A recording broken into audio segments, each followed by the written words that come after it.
Ir milzīgs prieks turēt rokās pašas darinātu darbiņu, kas ir sanācis neparasti grezns. Nezinu, kā man tas sanāca, bet tas tiešām bija nejauši. Uzdevums bija radīt blociņu ar 18 lapām speciālam mērķim, tā saucamajam grāmatu izaicinājumam. Tātad 2024. gadā izlasītās grāmatas, kurās bija doti 18 uzdevumi, un tāpēc ir 18 lapas nepieciešamas, bet, protams, kāpēc aprobežoties ar 18 lapām, ja var ielikt vairāk.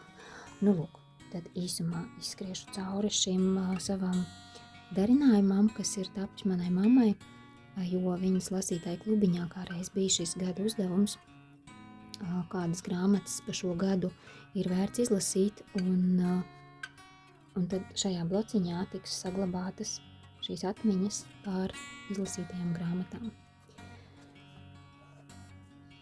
Pirmā lapiņa man sanāca greizi nogriezta.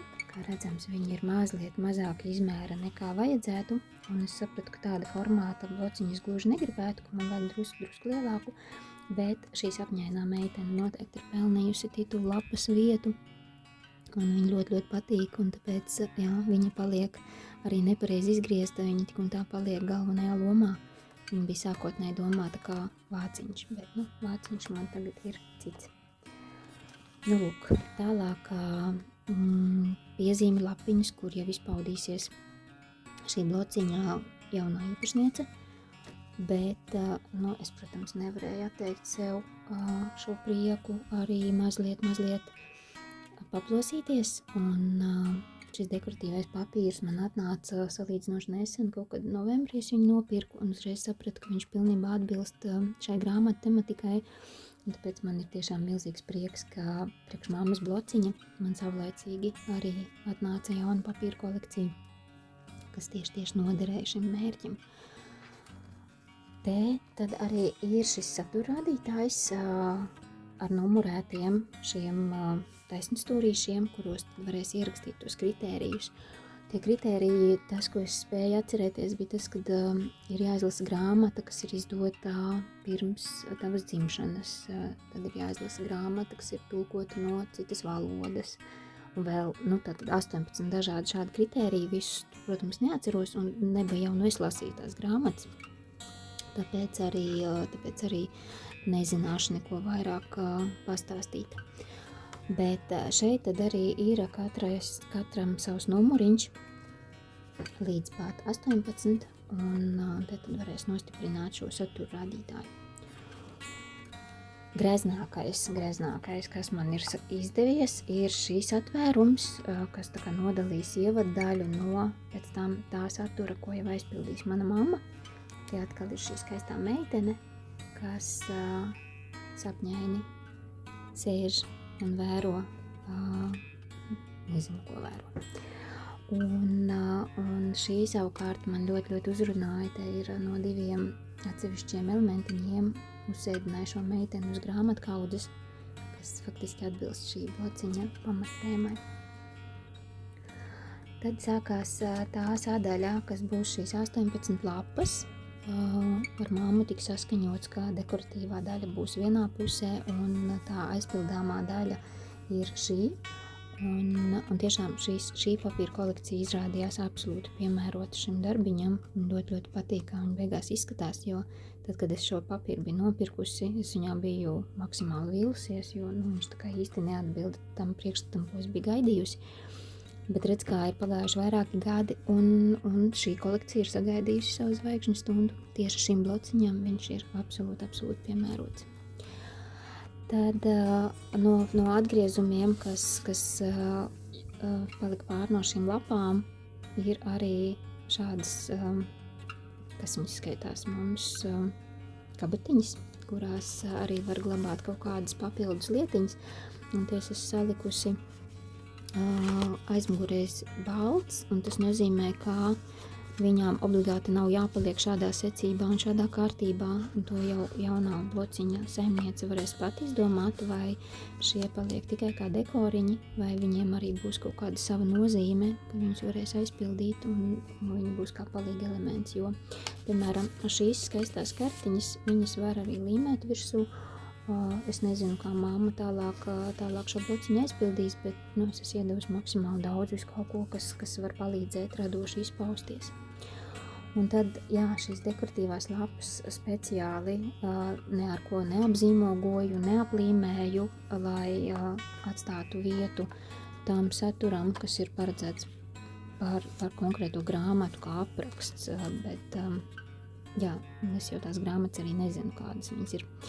Lūk, dažas šīs kabatiņas es izdekorēju ar tiem elementiņiem, kas bija šajās papīra kolekcijās, un citus elementiņus, kā piemēram šīs kartiņas, vai arī šos tegus, tos es atstāju mammai, ka viņa var viņus izmantot vai neizmantot, tas ir atkarīgs no vajadzības. Vienīgā lapiņa, kur es atļāvos uzlikt zīmodziņu, ir šis man īstenībā ļoti, ļoti patīk, viņš ir pirmais zīmogu komplekts, ko es esmu pirkusi 11 gadus atpakaļ, un viņš vēl joprojām ir viskaistākais, kas man ir. Vismaz man viņš ļoti, ļoti patīk. Bet citās lapās gan es nekādā veidā neizpaudos, tāpēc viņas ir palikušas baltas. Izņemot, kad šis atsevišķais papildus elements, kas bija kolekcijai, to arī atstāju, varbūt kā noder. Lūk, šeit atkal ir skaistie rožu elementi, un, piemēram, arī šī kartiņa viņu var mierīgi ielīmēt kaut kur tepat, vai arī nelīmēt uz viņas, arī var kaut ko rakstīt, jo es no mammas sapratu, ka ir kaut kādi tie kritēriji, kuros ir izlasīta nevis viena grāmata, bet vairākas. Tas nozīmē, ka var būt vajadzība pēc papildus papīra, pēc papildus apjoma.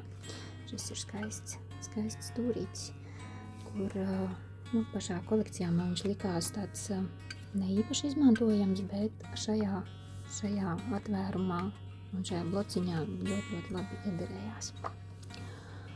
Šis ir skaists zeltīts papīrs. Īstenībā jau tie taurentiņi arī ir izgriežami kā dekoratīvi elementi, bet papīrs kā tāds ir ļoti, ļoti skaists. Un te ar mežģīnīti, cik mēs ar mammu abas esam mežģīņa atkarīgās, tad tas arī ļoti, ļoti brīnišķīga izvēle šādam papīru dekoram. Šis ir vienīgais, kur es uzspiedu zīmodziņu, tīri tāpēc, ka man tā gribējās. Un te es neko nedekorēju, jo man liekas, ka viņš ir skaists savā vienkāršībā, šī kartiņa. Lūk, kas tad mums tuvojās finišam, vēl viena izdekorēta vietiņa. Man, piemēram, tegiņi patīk, ka viņi ir arī dekora elements, tāpēc šeit es izvēlējos šādu kompozīciju, kad viņš jau ir pielīmēts, un tad papildus ir arī tegiņi, kas ir ielikti kā papildus materiāli, kur izpausties.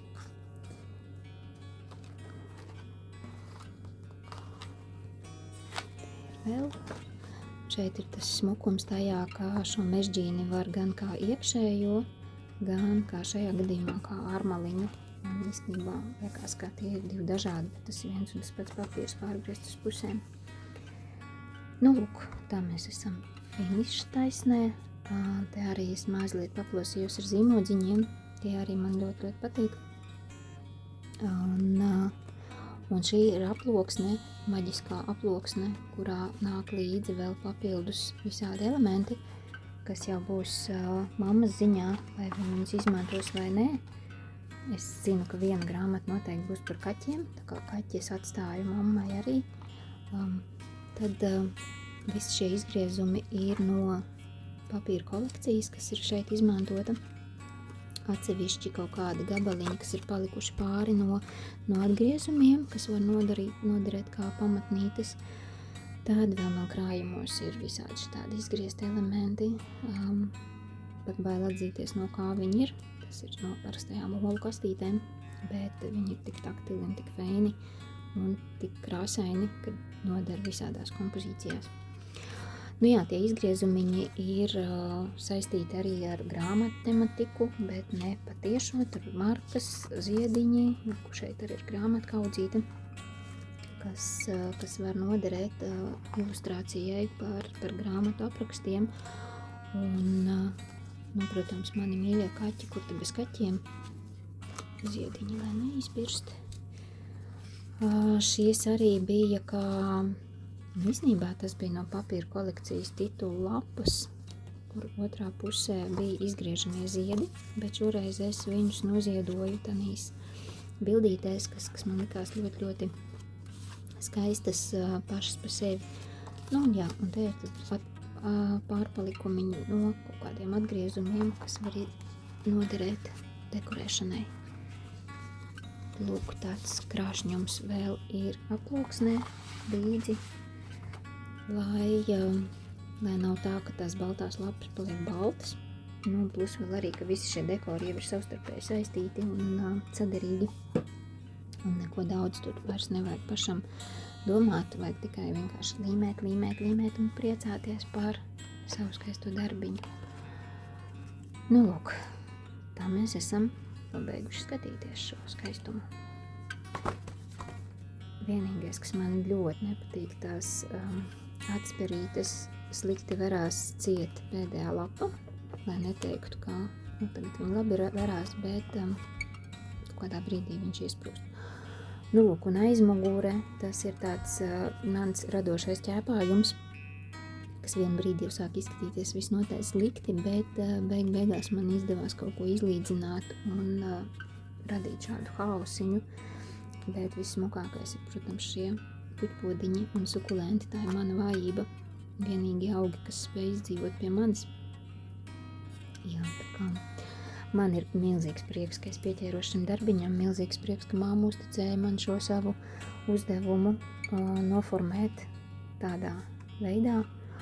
Un, jā, tagad tikai atliek atdot saimniecītei, un lai šis blociņš sāk dzīvot savu dzīvi.